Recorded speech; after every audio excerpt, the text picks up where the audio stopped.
Anyone But You is the latest blockbuster rom-com, but it's not a fully made-up story. In fact, it is a modern reinterpretation of one of, if not the greatest storyteller and writer of all time, William Shakespeare, with his comedy play Much Ado About Nothing, written in 1598. A story of hatred, love, lying, and deceiving. But how much of this funny travel wedding rom-com with scenes of the Titanic actually is inspired by this play, and how much is made up? Let's look at all of the parallels between this original play and the film, and any changes I could find, and if I've missed any, or you have any of your own interpretations, let me know down below in the comments. And before we go any further, please make sure that you've clicked that red subscribe button down below and have your notifications turned on. Let's start with the blatant obvious Shakespeare references, and that is the quotes dotted around the film.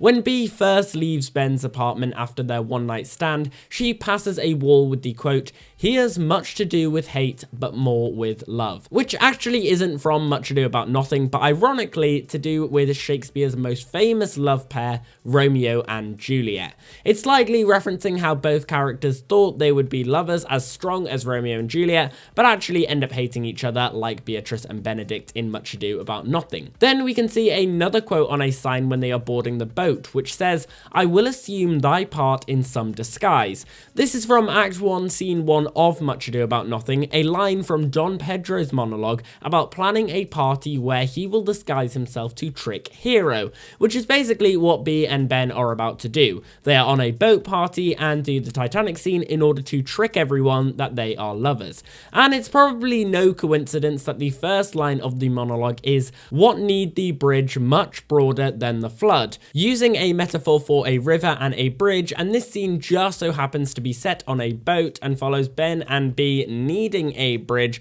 and not getting one because they end up being stuck in the water. There is imitations of certain scenes throughout, such as the party scene at the house, but the biggest one I'd say from the film would be when the characters try tricking Ben and Bea that they love each other. Act 2, Scene 3 from Much Ado About Nothing is one of the most famous Shakespeare scenes, where Don Pedro, Leonato, and Claudio are in the garden and Benedict overhears them.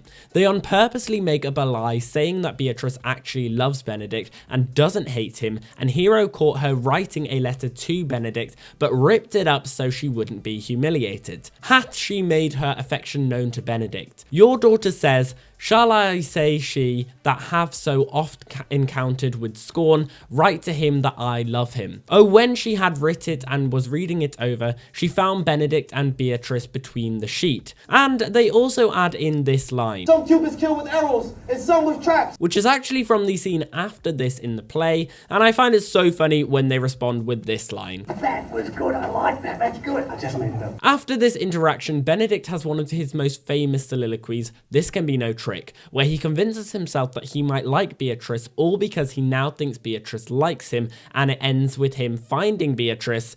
Here comes Beatrice now, by this day she's a fair lady, which just so happens to be exactly what Ben does. "Hey, you."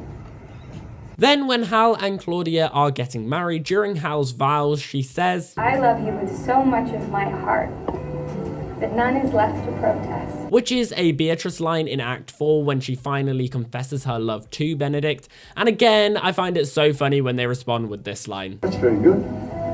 Just made it up." Now, yes, this is a Beatrice line and not a Hero line, but it still makes sense in the context of Anyone But You, referring to the deep love the characters have for each other.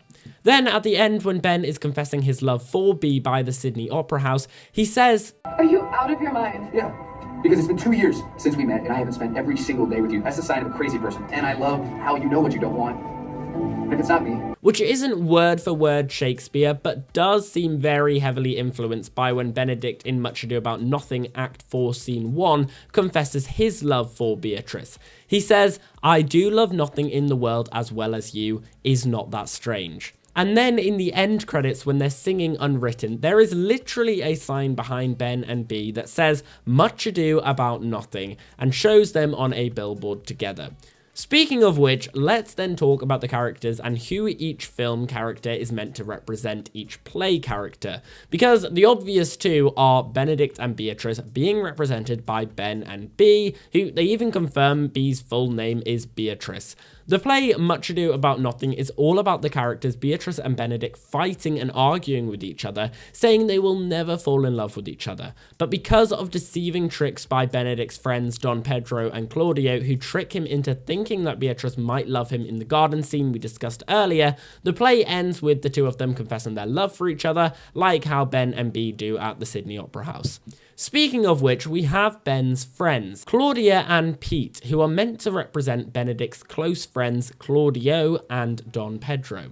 In Much Ado About Nothing, Claudio is in love with Hero. In Anyone But You, Claudio is now Claudia, who is in love with Hal, who represents Hero, and both Claudio and Claudia intend to marry Hero and Hal. And Hero is Beatrice's cousin in the play rather than her sister, as it is in Anyone But You. As far as Claudio and Hero's story goes, they don't really dive into that side of things in the movie, as that involves more deceiving and killing and actually gets Benedict to want to fight his friends. It's very Shakespeare. Instead, Anyone But You mainly just focuses on Benedict and Beatrice's story. However, in the play, it is Don John who causes conflict between Hero and Claudio and leads to this other plot line that Anyone But You doesn't go into, apart from that one tiny little scene where they trick Ben at the end. But Anyone But You does have this villainous Don John character, and he is represented by Bea's ex, Jonathan. In the play, Beatrice and Don John aren't really ever connected at all, and in Anyone But You, Jonathan is not really played as a villain, but instead a nice guy.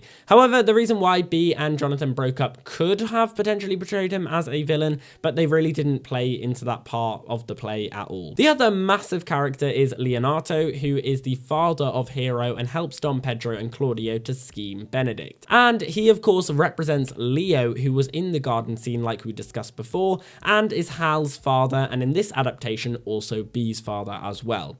And then, just like in Anyone But You, we also have two other side lovers who aren't really lovers but just sleep with each other. In Much Ado About Nothing, it is Margaret and Borachio, and in Anyone But You, it is also Margaret and the Australian Beau. They are the main similarities between the characters I could find. The rest of the characters were either made up for the film or are just not that significant in the play.